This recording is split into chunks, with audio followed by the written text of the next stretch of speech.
Hello प्यारे बच्चों, गंगा हिंदी पाठ्य पुस्तक क्लास 9 के स्टूडेंट्स के लिए चैप्टर 2 मैं क्यों लिखूं लेकर आपकी आशिमा मैम फिर से आपके सामने उपस्थित हुई है।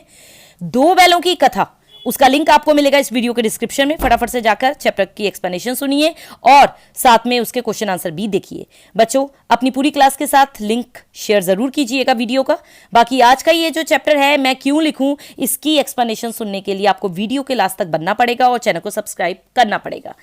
तो बच्चों, ये पाठ लिखा गया है पदुमलाल पुन्नालाल बख्शी जी के द्वारा और उनके जीवन, उनके निबंध क्या लिखूं के बारे में। इसे और भी रोचक तरीके से समझने के लिए मेरे साथ बने रहिए। लेखक का परिचय पहले सुन लीजिए कि लेखक का जन्म कहां हुआ। खैरागढ़, छत्तीसगढ़ में। कब हुआ? 1894 में। पहचान क्या है लेखक की? ये एक प्रसिद्ध आलोचक थे, कवि थे, निबंधकार थे। इन्होंने सरस्वती जैसी बड़ी पत्रिका का संपादन भी किया। इनके लेखन में समाज सुधार, भारतीय संस्कृति और आम जीवन की झलक मिलती है। पंचपात्र, पद्यवन, कुछ बिखरे पन्ने, ये इनकी प्रमुख रचनाएं हैं। क्या लिखूं, ये निबंध जब लिखने लगे ना तो इन्हें लिखने में भी मुश्किल आई थी।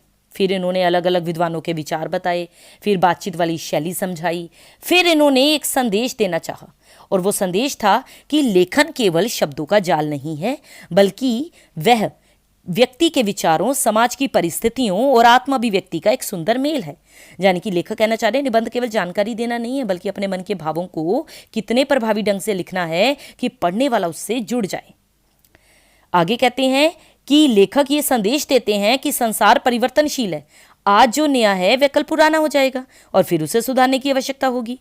इसलिए साहित्यकार को निरंतर प्रगतिशील और जागरूक रहना चाहिए। यही पदुमलाल पुन्नालाल बख्शी जी ने समझाया है।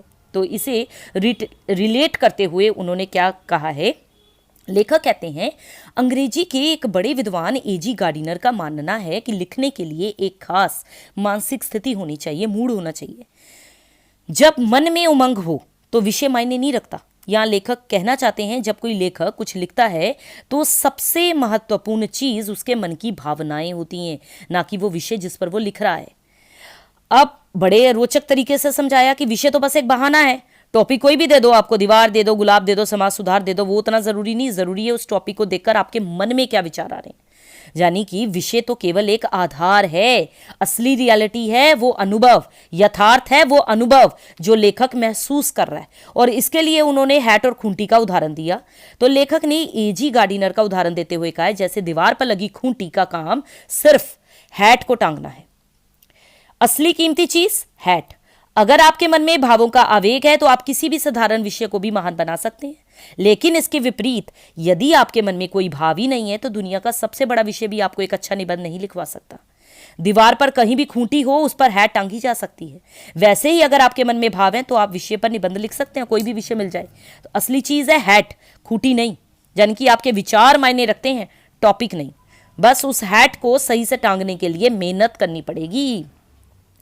तो लेखक क्या कह रहे हैं कि प्रसिद्ध निबंधकार एजी गार्डिनर का मानना था कि निबंध लिखने के लिए एक विशेष मानसिक स्थिति की आवश्यकता होती है जिसमें विचार अपने आप मन में उमड़ने लगते हैं। लेखक स्वीकार करते हैं उन्हें ऐसी स्थिति का अनुभव कभी नहीं हुआ। उन्हें एक अच्छा निबंध लिखने के लिए बहुत सोचना पड़ता है, चिंता करनी पड़ती है, कठिन मेहनत करनी पड़ती है। लेखक कहते हैं, भाई मेरे साथ तो ऐसा कभी नहीं होता। मुझे मूड आने का इंतजार करने के बजाय बैठकर सोचना पड़ता, तब जाके शब्द निकलते हैं। अब उनके सामने दो लड़कियां चुनौती ले आई। लेखक के सामने बड़ी चुनौती उन्हें दो लड़कियों नमिता और अमिता के लिए आदर्श निबंध लिखने। नमिता का टॉपिक क्या है? दूर के डोल सुहावने। अमिता का टॉपिक है समाज सुधार। परेशानी ये है, वो सोचते हैं दूर के डोल सुनने में तो अच्छे लगते हैं, पर क्या इस पर 5 पेज का निबंध लिखा जा सकता है? और समाज सुधार जैसा गंभीर विषय जिस पर दुनिया भर के विद्वान सदियों से बहस कर रहे हैं, उसे मैं कुछ चंद पन्नों में कैसे समेट दूं? तो लेखक का मुख्य उद्देश्य केवल निबंध लिखना नहीं है, बल्कि इन दोनों विषयों के माध्यम से दोनों बच्चियों को, नमिता और अमिता को, निबंध रचना का रहस्य समझाना है। वो बताना चाहते हैं परीक्षा में पूछे जाने वाले इन प्रचलित विषयों पर एक प्रभावशाली निबंध, आदर्श निबंध किस प्रकार तैयार किया जाता है। तो लेखक ने सोचा कि चलो कुछ बड़े लेखकों की किताबें पढ़ता हूं कि आदर्श निबंध आखिर कैसा होता है। वहां भी उन्हें एक कंफ्यूजन मिला कि नियम क्या था? निबंध छोटा होना चाहिए, क्योंकि बड़े निबंध में तो सुंदरता ही खत्म हो जाएगी। और डर क्या था कि छोटे निबंध का नियम तो अच्छा है, पर इन मुश्किल विषयों को छोटा कैसे किया जाए। और ये तो बिल्कुल वैसा ही लगेगा जैसे समुद्र को मटके में भरने की कोशिश करना। तो लेखक हमें इस पाठ के जरिए क्या समझाना चाह रहे हैं? गार्डिनर जैसे लेखक इसे दिल की उमंग मानते हैं, बख्शी जी दिमागी कसरत मानते हैं। समझाना चाह रहे हैं कि लिखना एक कला है। जब हमारे पास कोई कठिन विषय आए तो घबराने के बजाय उसके रहस्य को समझने की कोशिश करें। अब लेखक की उलझन और भी मजेदार मोड़ पे आ गई। गूगल और लाइब्रेरी के बिना मिशन इम्पॉसिबल लग रहा है। लेखक कह रहे हैं किसी भी चीज पर लिखने के लिए सामग्री जुटानी पड़ती है, मटेरियल होना चाहिए। अब ना तो पास में कोई लाइब्रेरी है, ना कोई विश्वकोश है, और सबसे बड़ी बात समय नहीं है। 2 घंटों में 2 निबंध तैयार करने, वो तय करते हैं अब किसी किताब के भरोसे नहीं बल्कि अपने ज्ञान और अनुभव के दम पर बैटिंग करनी पड़ेगी मुझे। तो लेखक कहते हैं निबंध के 2 मुख्य अंग हैं, एक सामग्री और एक शैली, यानी कि एक कंटेंट और एक स्टाइल। तो लेखक को निबंध लिखने के लिए सबसे पहले विषय से संबंधित जानकारी और विचार इकट्ठे करने होंगे, फिर उन पर गहराई से विचार करने होंगे, यानी कि मनन करना होगा। लेखक एक विडंबना बताते हैं कि यदि उन्होंने पहले से दूर के डोल सुहावने विषय का अध्ययन किया होता तो काम आसान होता, लेकिन अब उनके पास समय कम है और उन्हें केवल अपने ज्ञान के भरोसे 2 घंटों में निबंध तैयार करना है। मान लीजिए अगर आपको पर्यावरण पर निबंध लिखना है तो आपको पहले प्रदूषण और पेड़ों के महत्व के आंकड़े जुटाने होंगे, फिर उन्हें सुंदर भाषा शैली में पिरोना होगा। अब दूसरी समस्या क्या आई? लिखने से पहले एक रूपरेखा बना लेनी चाहिए, विद्वान ऐसा कहते हैं। तो बख्शी जी का मजाक वे कहते हैं निबंध लिखने के बाद उसका सारांश लिखना तो आसान है, पर लिखने से पहले उसका सार तय कर लेना यह पहाड़ चढ़ने जैसा है। यहां लेखक 2 बड़े नाम ले रहे हैं बच्चों, ध्यान से सुनिएगा। A.G. गार्डिनर और दूसरा शेक्सपियर। A.G. गार्डिनर ने कहा वे निबंध तो लिख लेते थे पर उसका टाइटल यानी कि हेडिंग, शीर्षक सोचने का काम अपने दोस्त पे छोड़ देते थे। शेक्सपियर कहते हैं दुनिया का सबसे महान नाटककार थे शेक्सपियर। लेखक कहते हैं शेक्सपियर को नाटक लिखने में उतनी मेहनत नहीं लगी होगी जितनी उनके नाम रखने में लगी होगी, तभी तो तंग आकर उन्होंने अपने एक नाटक का नाम रख दिया, जैसा तुम चाहो, एस यू लाइक इट। तो लेखक का निष्कर्ष क्या निकला कि जब इतने बड़े लोग नाम और रूपरेखा से घबराते थे तो मैं किस खेत की मूली हूं, मुझसे तो रूपरेखा नहीं बनेगी। एग्जाम्पल, अगर विद्यार्थी जब कहानी लिखते हैं तो पूरी कहानी लिख लेते हैं पर अंत में सोचते हैं इसका टाइटल क्या रखूं, है ना, तो लेखक की स्थिति भी कुछ ऐसी है। अब बात आती है लिखने के तरीके यानी शैली की। तो बच्चों उसके लिए भाषा में प्रवाह होना चाहिए, ये नियम है। वाक्य छोटे हों पर एक दूसरे से जुड़े हों। तो बख्शी जी कहते हैं छोटे वाक्य लिखना तो मेरे लिए आसान है, आखिर मैं मास्टर हूं। एक शिक्षक होने के नाते उन्हें छोटे छोटे वाक्यों में बात समझाना अच्छे से आता है, पर वो डरते हैं कि कहीं अपनी विद्वता दिखाने के चक्कर में वो भाषा को कठिन ना बना दे। तो लेखक हमें समझा रहे हैं असली लेखन नियमों को रटने से नहीं बल्कि अपनी कमियों को स्वीकार करते हुए अपने अंदाज में बात कहने से आता है। तो लेखक ने निबंध ना लिख पाने की अपनी असमर्थता पर इतना सुंदर निबंध लिख दिया, बस वही एक सच्चे साहित्यकार की पहचान है। अब आगे लेखक क्या समझाना चाह रहे हैं? लेखक कह रहे हैं विद्वानों के अनुसार भाषा में प्रवाह होना चाहिए, जिसके लिए छोटे छोटे आपस में जुड़े हुए वाक्य जरूरी है।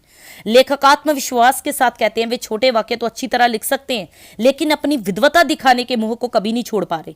मान लीजिए मैंने कहा कि आप स्कूल गई, आपने पढ़ाई की, आप घर लौट आई, ये छोटे वाक्य हैं, प्रवाहपूर्ण भी है, लेकिन इसके विपरीत बहुत लंबे वाक्य अगर मैं लिख दूं, कठिन शब्दों वाले लिख दूं तो आपके लिए मुश्किल हो जाएगी, है ना, उलझ जाओगे आप। तो बस यही समझाया है लेखक ने कि एक अच्छा निबंध लिखना कोई सरल काम नहीं है, उसके लिए गहरी समझ होनी चाहिए, रूपरेखा होनी चाहिए, शैली होनी चाहिए। अब लेखक ने आगे कहा कुछ विद्वानों का मानना है अपनी विद्वता दिखाने के लिए वाक्य बहुत लंबे होने चाहिए, कम से कम आधे पेज के।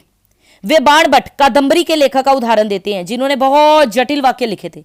तो लेखक व्यंग्य करते हुए कहते हैं कुछ लोग भाषा में अस्पष्टता, दुर्बोधता यानी कि कठिनाई को जरूरी मानते हैं। वो कहते हैं कि जितना मुश्किल होगा ना उतना ही सुंदर निबंध होगा, क्योंकि इससे विषय गंभीर लगता है। संस्कृत कवि श्रीहर्ष और सेनापति ने भी जानबूझकर अपनी रचनाओं को कठिन बनाया था ताकि वो आसानी से समझ ना आए, इसलिए उन्होंने मुहावरों और अलंकारों का प्रयोग निबंध के लिए आवश्यक माना। ठीक है, दुर्बोधता का मतलब क्या बताया मैंने, जिसे समझना कठिन हो। ठीक है, लेखक बताते हैं अंग्रेजी साहित्य में निबंध लिखने का एक दूसरा तरीका है जिसके जन्मदाता है मॉन्टेन। इस पद्धति में, इस स्टाइल में लेखक किसी नियम में नहीं बंधता बल्कि जो उसने देखा, जो सुना, जो महसूस किया उसे सीधा लिख देता है। यानी कि इस तरह का निबंध होता है स्वतंत्र, मन की स्वच्छंद रचनाएं। इसमें ना तो बहुत बड़ी कल्पना होती है, ना भारी तर्क होते हैं, इसमें केवल लेखक के सच्चे भाव होते हैं, उसके मन की खुशी होती है। तो लेखक सोचता है क्यों ना वो भी इसी सरल पद्धति को अपनाए और लिख दे अपना निबंध जो उसको मिला। अब यहां पर उन्होंने अमीर खुसरो का उदाहरण दिया। अमीर खुसरो, लेखक को अपनी मुश्किल का हल अमीर खुसरो की एक कहानी में मिलता है। और किस्सा क्या था कि खुसरो साहब को प्यास लगी थी। कुएं पर 4 औरतें मिली। पहली ने कहा खीर पर कविता सुनाओ, दूसरी ने चरखे पर, तीसरी ने कुत्ते पर और चौथी ने ढोल पर। स्मार्ट सोल्यूशन निकाल लिया खुसरो जी ने। सबको खुश करने के लिए एक ही कॉम्बो दोहा पढ़ दिया उन्होंने। खीर पकाई जतन से, चरखा दिया चला, आया कुत्ता खा गया, तू बैठी ढोल बजा। अब लेखक की चालाकी देखिए। बख्शी जी कहते हैं मुझ में खुसरो जैसा टैलेंट तो नहीं है, पर मैं कुछ ऐसा ही करूंगा। मैं भी अपने दोनों विषयों को, दूर के डोल सुहावने, समाज सुधार को एक ही निबंध में ऐसे मिला दूंगा कि काम आसान हो जाए। अब दूर के डोल सुहावने का असली सच लेखक इस मुहावरे को बड़ी खूबसूरती से समझाते हैं कि जो लोग ढोल के पास बैठे होते हैं उनके तो कान के पर्दे फट रहे होते हैं, यानी कि कर्कशता, वे उसे शोर मानते हैं, है ना। लेकिन वही आवाज अगर दूर किसी नदी के किनारे बैठा इंसान सुन ले तो उसे वो संगीत मधुर लगता है। उसे सुनकर कोई अपनी शादी की यादों में खो जाता है, कोई नवेली दुल्हन की कल्पना करने लगता है। तो बख्शी जी सिखाना क्या चाह रहे हैं कि दूरी चीज़ों को सुंदर बना देती है। बिल्कुल वैसे ही जैसे हमें दूसरों की लाइफ इंस्टाग्राम पे बड़ी परफेक्ट लगती है, पर असलियत किसे पता होती है? जो पास रहते हैं लोग। तो लेखक ने तय कर लिया है वे अब रूल्स के पीछे नहीं भागेंगे, बल्कि खुसरो के स्टाइल में अपनी बात मजेदार तरीके से कहेंगे। अब यहां पर लेखक बात कर रहे हैं किसकी? गंभीर शैली, निबंध की कठिनता, है ना। अमीर खुसरो का उदाहरण समझाया, समस्या का समाधान निकाला। लेखक कहते हैं ढोल की वही आवाज जो पास बैठे व्यक्ति को शोर लगती है, वो दूर बैठे व्यक्ति के कानों में मधुरता घोल देती है। वह व्यक्ति ढोल की आवाज सुनकर कल्पना करने लगता है कि कहीं विवाह उत्सव हो रहा है। शर्मीली नई दुल्हन का चित्र बना लेता है जो डर से भरी है, प्रेम से भरी है, आशंका से भरी है। ढोल की आवाज के साथ उत्सव का आनंद और प्रेम जुड़ा होता है, इसलिए दूर बैठे लोगों को वो कर्कश नहीं बल्कि बड़ी मीठी लगती है। जैसे रेडियो पे बजने वाला कोई पुराना गाना आपको बड़ा सुकून देता है क्योंकि उसके साथ आपकी पुरानी यादें जुड़ी होती हैं, है ना। रिकॉर्डिंग क्वालिटी कैसी भी हो उसकी ध्यान नहीं देता लेखक। लेखक कह रहा है बहुत बड़ी सच्चाई है ये, रियलिटी दूरी यथार्थ की कठोरता को कम कर देती है। एक तरफ है युवा और एक तरफ है बुजुर्ग, वृद्ध लोग। युवा जो अभी जीवन के संघर्षों से दूर हैं, उन्हें भविष्य बहुत मनमोहक लगता है, वे भविष्य के सपने देखते हैं, बदलाव चाहते हैं। और जो बुजुर्ग हैं, जो अपनी जवानी पीछे छोड़ आए हैं, उन्हें अपना पास्ट बड़ा अच्छा लगता है, वे गुजरे हुए जमाने की यादों में खोए रहते हैं। लेकिन इसका रिजल्ट क्या है मैं बताऊं? वर्तमान से दोनों ही दुखी हैं। युवा भविष्य को वर्तमान में लाना चाहता है, बुजुर्ग अतीत को वर्तमान में खींचना चाहता है। और इसी खींचतान के कारण जो प्रेजेंट टाइम है, वर्तमान, हमेशा बेचैन रहता है और इसी बेचैनी से नए नए सुधार जन्म लेते हैं। मान लीजिए एक विद्यार्थी है, वो सोचता है जब मैं बड़ा होऊंगा, कमाने लगूंगा, तब जीवन कितना अच्छा हो जाएगा, भविष्य के सपने पूरे हो जाएंगे। दादाजी कहते हैं हमारे जमाने में सब कुछ बड़ा सस्ता था, बड़ा शुद्ध मिलता था। तो देखिए लेखक कहते हैं इतिहास में ऐसा कोई समय नहीं आया जब समाज को सुधार की जरूरत ना पड़ी हो। भारत में बुद्ध हैं, महावीर हैं, शंकराचार्य हैं, इन सबसे लेकर गांधी जी तक महान सुधारकों की एक लंबी सूची है। तो जीवन में जैसे जैसे समय बदलता है, नए नए दोष, नई नई बुराइयां पैदा होती हैं। उन्हें ठीक करने के लिए नए नए सुधार किए जाते हैं। जो बात कल सुधार थी वो आज दोष बन सकती है और ये चक्र कभी खत्म नहीं होता। इसी कारण जीवन प्रगतिशील बना रहता है, मूविंग फॉरवर्ड बना रहता है। आप एग्जाम्पल ले लीजिए, पहले सती प्रथा को समाज का हिस्सा माना जाता था, फिर सुधारक लोग आए, उन्होंने खत्म किया। आज के समय में तकनीक के कारण नए दोष आ रहे हैं, साइबर क्राइम आ रहा है, जिन्हें ठीक करने के लिए नए नए नियम बनाने पड़ रहे हैं। अब लेखक कहते हैं कि आज जो प्रगतिशील साहित्य रचा जा रहा है उसके निर्माता ये मानकर चल रहे हैं कि वे भविष्य का निर्माण कर रहे हैं। लेकिन ये समय की विडंबना है कि कुछ ही समय बाद आज का ये नया साहित्य भी अतीत बन जाएगा। तो बच्चों, इस पाठ में लेखक ने क्या समझाना चाहा कि दूर के डोल सुहावने केवल एक कहावत नहीं है बल्कि जीवन का सत्य है। हम जो वर्तमान में जी रहे हैं उससे असंतुष्ट रहते हैं और या तो भविष्य की कल्पना करते हैं या अतीत की यादों में जीते हैं। यही असंतोष हमें प्रगति करने, समाज को सुधारने की प्रेरणा देता है। तो शीर्षक सार्थक हुआ या नहीं हुआ? दोनों के स्वप्न सुखद हैं क्योंकि दूर के डोल सुहावने होते हैं। चाहे भविष्य हो या अतीत, दोनों हमसे दूर हैं, इसलिए वर्तमान की तुलना में अधिक सुंदर और ज्यादा सुखद लगते हैं। अब मेरे उत्तर मेरे तर्क, सटीक उत्तर लिखना है। आपके द्वारा पूछे गए प्रश्नों के उत्तर और उनके पीछे तर्क दिए गए हैं और वहां पहला प्रश्न दिया गया है, हैट टांगने के लिए कोई भी खूंटी काम दे सकती है। उत्तर चुना है हमने कि विषय से अधिक लेखक के भावों की प्रधानता। मैंने बार बार आपको समझाया कि क्या इंपॉर्टेंट है और क्या इंपॉर्टेंट नहीं है। खूंटी विषय है, स्थिर है, लेकिन हैट लेखक के भाव हैं, उसे व्यक्तित्व प्रदान करते हैं। साहित्य में क्या लिखा गया है से अधिक इंपॉर्टेंट है कैसे लिखा गया है। मॉन्टेन की पद्धति का आधार, तो 4 ऑप्शन दी गई थी, जिसमें से ऑप्शन है अनुभव आधारित स्वच्छंद लेखन को अपनाना। यह पद्धति एक पंछी की उड़ान जैसी है जो किसी पिंजरे में या नियमों में नहीं बंधती। इसमें लेखक अपना अनुभव मानते हैं कि लेखक का अपना अनुभव उसका मार्गदर्शक होता है। भविष्य और अतीत की तुलना का केंद्र पूछा गया था और आंसर है अभिलाषा और अनुभव। तर्क दिया गया कि युवाओं की आंखों में अभिलाषा, डिजायर की चमक होती है, इसलिए भविष्य सुंदर है। वृद्धों की आंखों में अनुभव यानी कि एक्सपीरियंस की गहराई होती है, इसलिए उन्हें अतीत प्यारा लगता है। बाकी क्वेश्चंस हम मिलते हैं नेक्स्ट पार्ट में। Till then take care, bye bye, thank you for your attention.